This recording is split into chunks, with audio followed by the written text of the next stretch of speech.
Hola, hoy les tenemos el tema de retos y desafíos de los servicios de educación especial en el marco de las nuevas políticas educativas. En México, es decir, nuestro país, la atención educativa a niños con barreras para el aprendizaje y participación ha sido muy limitada y muchas veces muy negada hacia la atención de sus necesidades educativas. Por esta parte, sobre todo por las partes de las instituciones tanto públicas como privadas. Años atrás, las personas con discapacidad siempre han sido segregadas. Si recordamos un poco de historia, en la época de la Edad Media, a las personas con discapacidad se les cometía el infanticidio, es decir, que los mataban desde que nacían. Tiempo después, en el Renacimiento, una época también muy importante en nuestro mundo, ya no se comete el infanticidio. Sin embargo, se sigue vendiendo como esclavos, es decir, que aún no los miraban como personas, sino como un objeto. Para llegar a una inclusión, hemos tenido que pasar por un largo proceso a través de nuestra historia. Y estos procesos han ido evolucionando, así como sociedad también hemos evolucionado en nuestra conciencia de pensar, puesto que existen modelos que nos han permitido para esa evolución. Uno de los modelos es el médico, el cual se comienza a interesar por las personas con discapacidad y también personas con enfermedades mentales, ya que antes la discapacidad se consideraba como una enfermedad. Entonces lo que trataban es que por medio de terapias se pudiera curar. Después tenemos el modelo, lo que es el social, y este modelo comienza a decir, si es una persona que tiene discapacidad, pero es como cualquier otro ser humano que tiene sus derechos. Y se comienza a interesar más precisamente por el ser de la persona. Un tiempo después viene lo que es el modelo de integrador. Este modelo lo que consiste es que solamente hace integrar, ok, es como de ya te aceptamos anormales, personas con discapacidad, pero solamente es integrar. Y por último tenemos actualmente, o a lo que más bien en un futuro se pretende llegar, es el modelo de inclusión. Hoy en día se está tratando de tener en nuestro país escuelas inclusivas, de hecho más bien mundialmente. Pero, ¿qué es una escuela inclusiva? De acuerdo a la UNESCO, una escuela inclusiva es un proceso orientado a responder a la diversidad de los estudiantes, incrementando la participación y eliminando la exclusión. En nuestro país, actualmente se está llevando a cabo un programa en el cual es la Nueva Escuela Mexicana, en el cual uno de sus principales objetivos es llegar a tener la participación de cada uno de los miembros de una comunidad escolar independientemente de nuestra condición de vida. Por lo cual, en este video se abarcarán temas muy importantes como lo es el proceso de integración a inclusión, convenciones importantes como lo son la Declaración de Salamanca. También se desglosarán los artículos que nos respaldan en el capítulo 8 de la Ley General de Educación.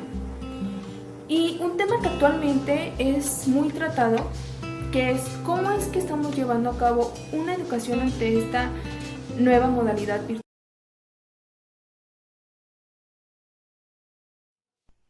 Ahora bien, con el movimiento de integración, los niños con discapacidad se van a ver beneficiados, ya que pasarán de una escuela especial a una escuela regular.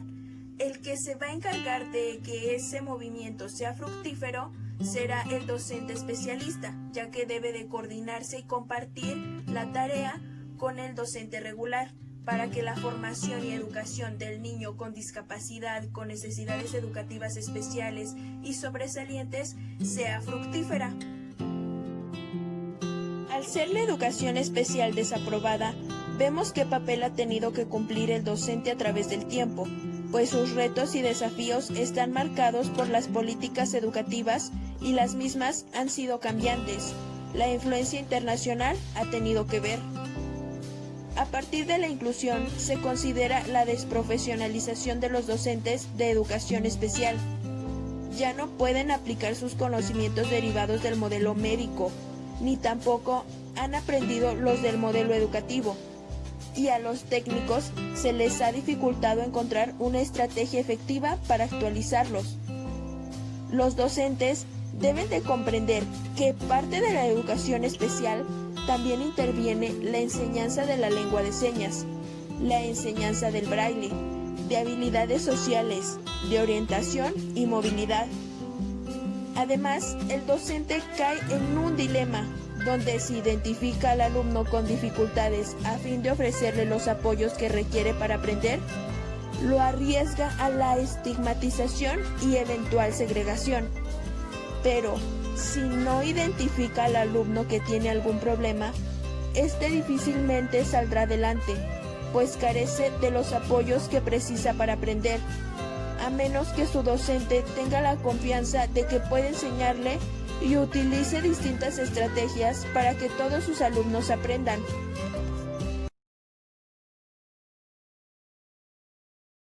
Uno de los más importantes hallazgos es la Declaración de Salamanca, conferencia en la cual se concordó los términos y condiciones de la escuela especial, con el principal objetivo de promover, proteger y asegurar el goce pleno y en condiciones de igualdad de todos los derechos humanos y libertades fundamentales de las personas, de todas las personas con discapacidad, y promover el respeto de su dignidad inherente. Dentro de la misma se establecieron los términos y condiciones bajo los cuales el docente tenía que trabajar. El respeto de la dignidad inherente, la autonomía individual, incluida la libertad de tomar las propias decisiones, no discriminación, participación e inclusión plenas y efectivas en la sociedad, respeto por la diferencia y la aceptación de las personas con discapacidad como parte de la diversidad y la condición humana, igualdad de oportunidades, accesibilidad. Los maestros deben respetar y hacer cumplir estas categorías, pues el trabajo está regido por ellas.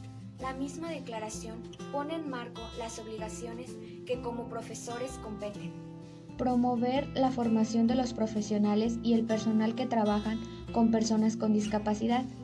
Fomentar en todos los niveles del sistema educativo, incluso entre todos los niños y las niñas, desde una edad temprana, una actitud de respeto de los derechos de las personas con discapacidad. Un gran reto del que los docentes especialistas forman parte y es urgente consiste en elevar la calidad de educación que ésta se ofrece a las personas con discapacidad y los demás grupos vulnerables. El capítulo 8 de la Ley General de Educación se basa en un conjunto de acciones orientadas a prevenir y reducir las barreras que limitan el acceso, la permanencia, participación y aprendizajes de todos los educandos, con respeto a su dignidad, los derechos humanos y las libertades, también reforzando su autonomía, las libertades humanas, personalidad, talentos y creatividad. Así también se enfoca en realizar los ajustes razonables en función de las necesidades de las personas para su aprendizaje óptimo.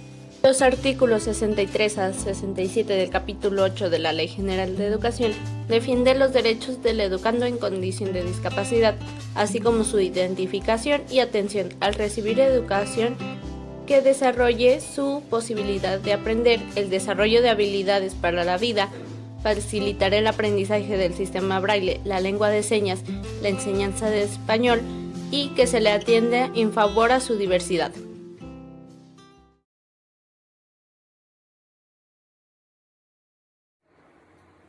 Actualmente, a nivel nacional, estamos enfrentando una complicación, ya que con la contingencia sanitaria del COVID-19 se tomó una decisión en el estado de Guanajuato de suspender las clases a partir del 20 de marzo. Este comunicado lo da a conocer el gobernador Diego Sinúe Rodríguez Vallejo, en el cual establece que tentativamente hay una fecha de regreso, que es a partir del día 20 de abril. Esto, sin lugar a dudas, implica una gran dificultad a la educación especial, porque nacionalmente no contábamos con un respaldo educativo que nos permitiera dar clases y tomar clases a distancia. Se establece en México una medida para poder llevar a cabo el aprendizaje desde casa. Se anuncia el día 18 de abril por parte del secretario de Educación el nuevo programa de Aprende en Casa, el cual actualmente ya lleva sus 3 modalidades: Aprende en Casa 1, Aprende en Casa 2 y próximamente Aprende en Casa 3. Esto con el beneficio de que miles de mexicanos puedan continuar con sus estudios. Pero tal vez te has de estar preguntando qué pasa con la educación especial. Bueno, al inicio de la contingencia se establece que si es necesario que todos los estudiantes tengan educación, también se les va a dar prioridad a las personas con discapacidad. Pero realmente esto no es así. Se estableció en un comunicado que emitió el exsecretario de Educación Pública de México, Moctezuma. Él mencionó que se debía de establecer una educación que también respaldara a las personas con discapacidad, que se iban a emitir aproximadamente 17 clases virtuales en las que las personas con discapacidad pudieran tomar sus clases con normalidad. Bueno, claro está, desde casa. Pero esto solamente se vio reflejado durante la primera semana. Posteriormente a esto, también se decía que las personas que carecían de recursos económicos, como el Wi-Fi, un teléfono adecuado para establecer alguna comunicación con la maestra, o cualquier medio masivo de comunicación, como es la televisión y es el radio, estas personas podían ser acreedoras a la educación. Pero esto se vería llevado a cabo mediante unos cuadernillos que proporcionó la CONAFE. Pero estaban disponibles estos cuadernillos al inicio de la contingencia. Actualmente estos cuadernillos, que deben de ser accesibles para las personas con alguna barrera para acceder a la comunicación, no se tienen como tal. Pero es aquí donde nosotros nos cuestionamos el papel que se está ejerciendo en la educación a nivel nacional. Al entregar los cuadernillos de la CONAFE, esto no asegura que las personas con discapacidad realmente estén ejerciendo su derecho. Al contrario, en esta contingencia sanitaria que estamos viviendo, la brecha de la inclusión y la exclusión parece ser totalmente más grande. Supone que el artículo 3 establece que todo mexicano tiene derecho a la educación y existen múltiples de leyes, acuerdos y convenios en el cual se estipula que las personas con discapacidad deben de ser acreedoras al derecho de la educación. Como principal medida que toma la SEP ante esta falta de probable educación tecnológica que tienen algunos maestros de escuelas regulares y de escuelas de educación especial. Pero la dificultad que estamos presentando a nivel nacional no solamente está afectando a las personas con discapacidad, también afecta a las personas sin discapacidad, pero hay un sector bastante vulnerable que son las personas con discapacidad. Estos cuadernillos que les acabo de comentar de la CONAFE no tienen los ajustes necesarios o adecuados para que una persona con discapacidad intelectual pueda acceder a estos cuadernillos. ¿Qué me refiero que pueda acceder? Que realmente este contenido sea estructurado, se esté estructurando para personas con discapacidad, independientemente de la discapacidad que tengan. Pero, ¿qué pasa con aquellos docentes que no tienen la preparación tecnológica para acceder a este medio de comunicación con los alumnos? Ante esta situación, la SEP establece un comunicado en el cual se menciona que a partir de cierta fecha los docentes de escuelas regulares de CAM y de USAER tendrán la oportunidad de acceder a unos diplomados y cursos totalmente gratis que abarcan desde la capacitación en tecnologías hasta la educación socioemocional. Bueno, estos son totalmente accesibles para todos los docentes.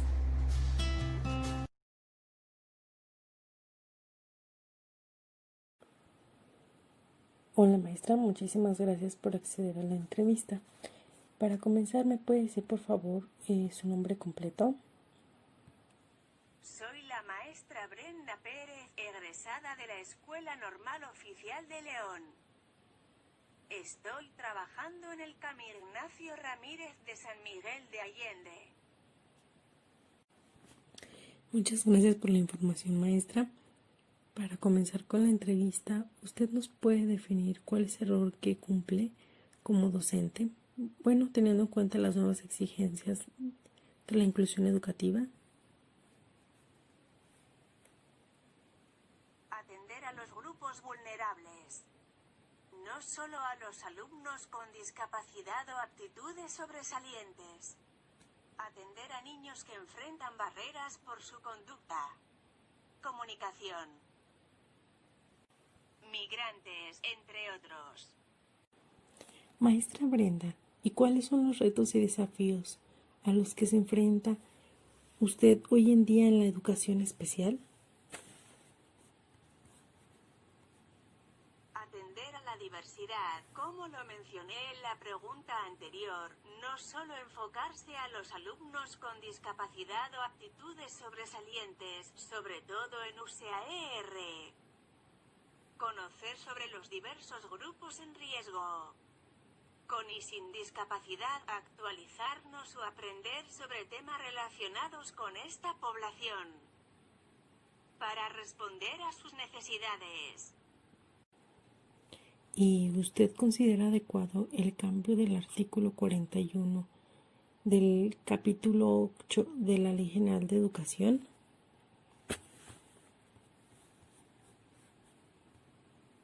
No solo los docentes de educación especial somos responsables de esta población, todo el personal educativo debe tener conocimientos sobre la atención a grupos vulnerables.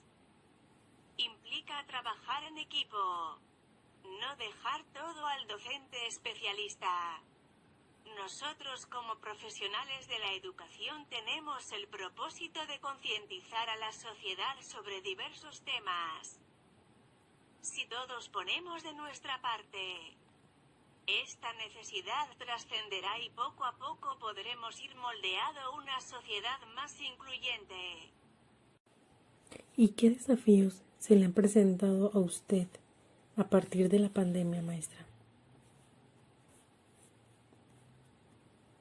Poder conocer a mis alumnos a la distancia.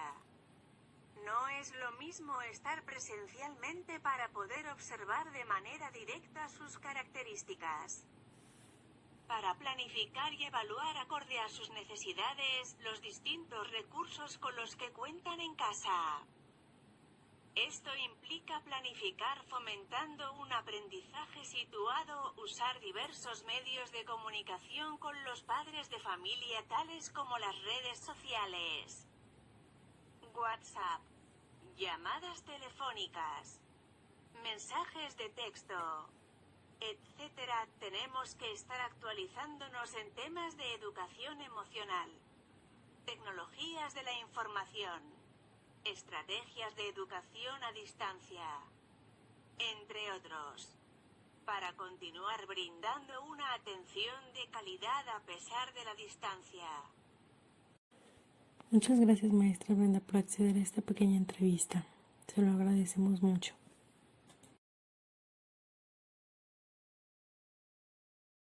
Pues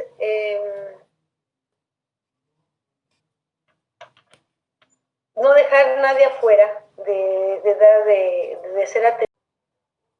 Me he dado cuenta que nos hace falta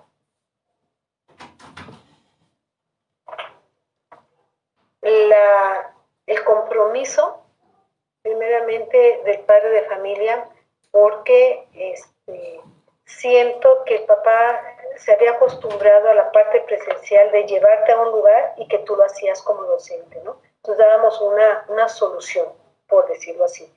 Y ahora me doy cuenta que si mi alumno queda en casa, realmente el papá le cuesta estar al pendiente de la formación, del derecho que tiene su hija y su hijo, independientemente que esto pueda cambiar, me doy cuenta que necesitamos trabajar con los padres de familia, ¿no? Ese es un reto. ¿Cómo yo puedo impulsar al padre de familia que, a pesar que mi niño no va y que no soy la única persona que puede ayudarlo, porque está él, ¿no? Entonces, el que comprenda que tiene una gran responsabilidad con su chico, con barreras, con ciertas situaciones que presenta, con necesidades, pero si él no lo entiende, muchachas, seguimos acaparando a los chicos como míos. Notar esa inclusión fuera del aula. Pues miren, tratar, si me encuentro alguna persona que requiere un apoyo, pues dárselo, no ignorar, ¿no? O sea, estoy para eso. Yo siento que necesito practicar lo que yo sé para poder lograr y ver a las personas que si puedo cruzar a una persona, que si me puedo indicar algo, y no nada más con una discapacidad, muchachos. Acuérdense que la parte de la diversidad no es eso. Yo he visto que a veces vamos al banco y personas mayores no saben responderle a las máquinas, esas máquinas que no sé dónde le meto el número o qué es que le voy a anotar ahí, y me piden ayuda y yo con gusto y con responsabilidad los apoyo. Entonces yo creo que esa sería la manera de que uno como ciudadana, independientemente de lo que yo conozco afuera, tengo que aportarlo. Pero aportarlo, que lo vean los demás, ¿no? Que existe esa parte que se puede, que pueda ayudar en la inclusión, o si se requiere algún letrero, se requiere un aviso. Siempre he estado así como que trabajando con mi familia, aquí mi familia pues, y externos y amigos externos. Cuando a veces se habla de decir es que no se puede, yo digo, espérame tantito, no, es que sí se puede. La inclusión ante la sociedad, ante la vida activa de todas las personas. Aquí el problema es cómo lo estamos visualizando, cómo lo contextualizamos, ¿sí? El que no, es que ya le quitaron más beneficios. Yo pienso que ante las exigencias, pues sí hay que hacer modificaciones, pero no perdernos realmente de lo que queremos hacer con ellos. Pueden ser palabras, ¿verdad? Pero si yo realmente estoy dentro de esta parte de querer hacer inclusión, yo creo que se tiene que retomar. Se tiene que contextualizar y se tiene que dimensionar que no es que se está perdiendo. Entonces hay que hacer lo que no se pierda, ¿no? O sea, los derechos deben estar, la atención debe estar. Que tiene que trascender afuera de, yo creo que sí.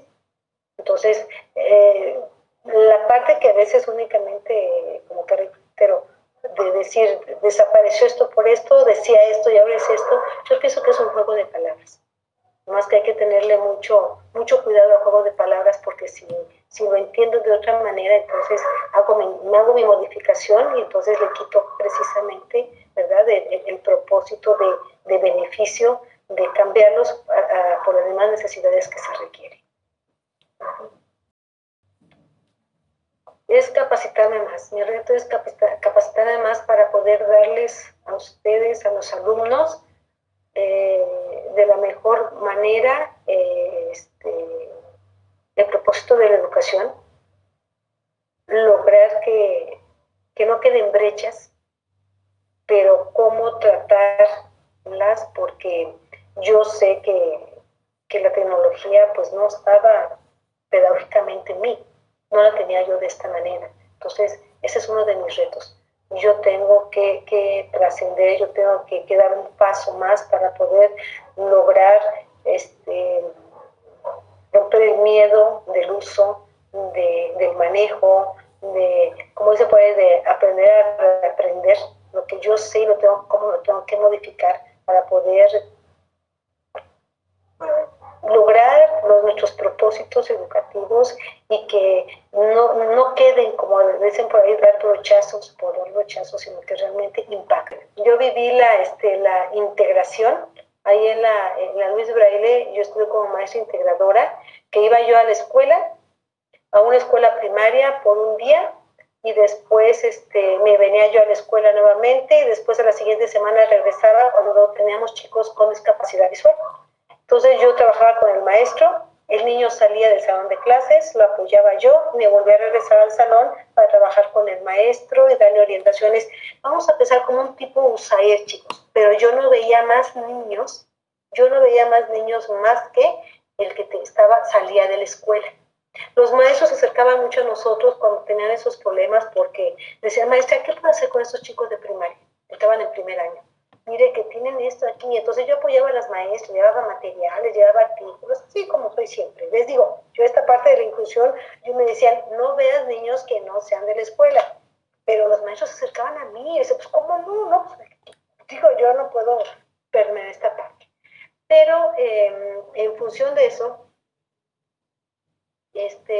yo la inclusión, lo mismo que les decía de este cambio del artículo, de las palabras que se usan, porque a veces se pierde. Hay un miedo de la parte que se llama inclusión en función de la educación básica, porque decía, bueno, estaba aquí el maestro, pero ahora me lo vas a dar a mí. Yo desconozco qué voy a hacer con él, no sé quién es él.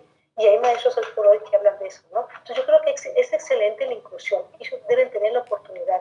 ¿Saben qué, muchachos? Ellos carecen de amistades. Ellos carecen de la relación con jóvenes como ustedes, si no están incluidos. Porque están en educación especial y sí tienen sus amigos, pero muchos de ellos, muchachas, bueno, yo tengo la experiencia de mi sobrina, ella es muy capaz y muy entendible de lo que está pasando.